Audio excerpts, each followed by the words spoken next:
দেখা হচ্ছে, সেই জন্য আবারও আমি আপনাদেরকে সালাম জানাচ্ছি। জুলাই মাস আমরা সবাই জানি যে এই জুলাই মাসের 2024 সালে একটা রক্তক্ষয়ী ছাত্র গণঅভ্যুত্থানের মধ্য দিয়ে আমরা ফ্যাসিবাদকে সরিয়ে, হাসিনা সরকারকে সরিয়ে আমরা একটা গণতান্ত্রিক ব্যবস্থা পুনরুদ্ধার করবার সুযোগ পেয়েছি। আমরা আন্তরিকভাবে সেই জন্যই আমরা সেই সমস্ত শহীদদের স্মরণ করতে চাই, যারা তাদের জীবন দিয়ে বাজি রেখে এবং অসুস্থ হয়ে, আহত হয়ে, চোখ হারিয়ে যারা আমাদের জন্য এই নতুন সুযোগ সৃষ্টি করে দিয়েছেন।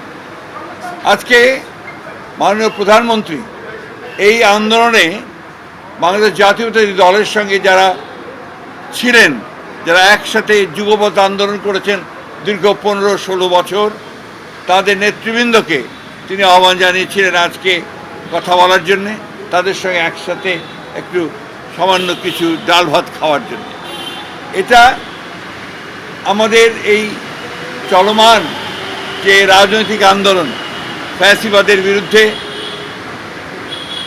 আপনার উগ্রবাদের বিরুদ্ধে এবং একই সঙ্গে স্বৈরাচারের বিরুদ্ধে, সেই আন্দোলনকে আরও বেগবান করবে, আরও শক্তিশালী করবে বলে আমরা বিশ্বাস করি।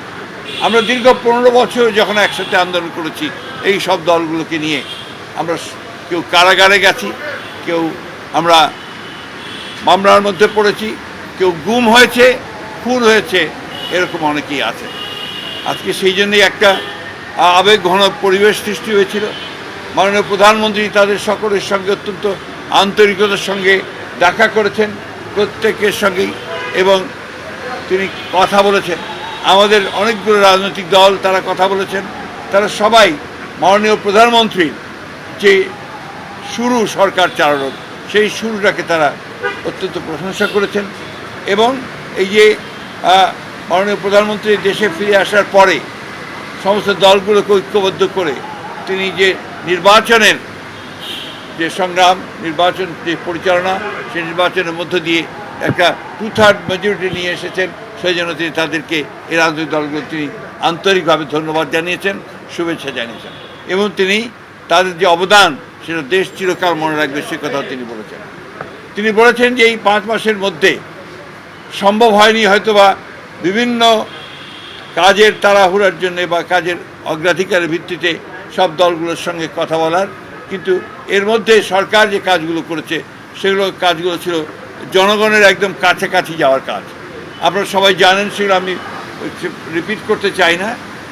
যেমন 10,000 টাকার কৃষি ঋণ প্রথম ক্যাবিনেট মিটিংয়ে সুদসহ মওকুফ করা হয়েছে।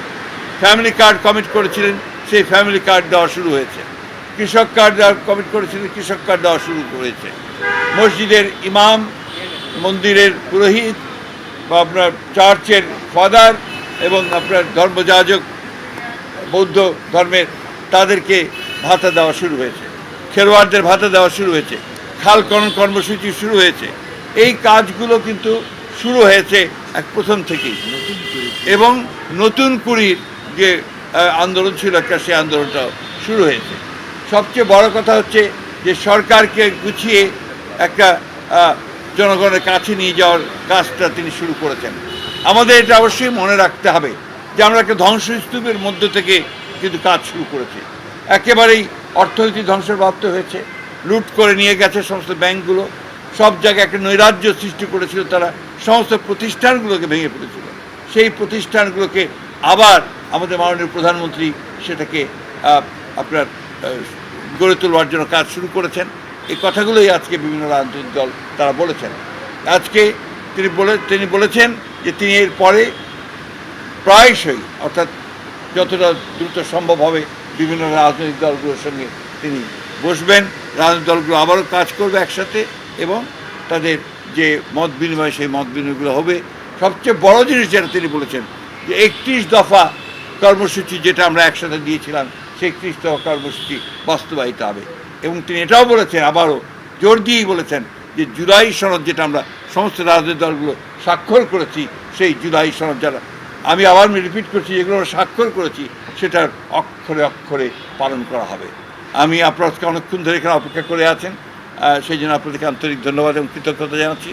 আজকে এই সরকার গঠন করার পরে 5 মাস পরে এইটা একটা বড় একটা ঘটনা, রাজনৈতিক ঘটনা, যে আমাদের প্রধানমন্ত্রী অন্যান্য যুগপৎ যারা আন্দোলন করেছিলেন তাদের সকলের সঙ্গে একসাথে বসে তারা এখন বসেছেন, কথা বলছেন এবং ভবিষ্যতের কর্মসূচি নিয়েও তারা সেখানে আলোচনা করছেন। আপনাদের সকলকে অনেক অনেক ধন্যবাদ।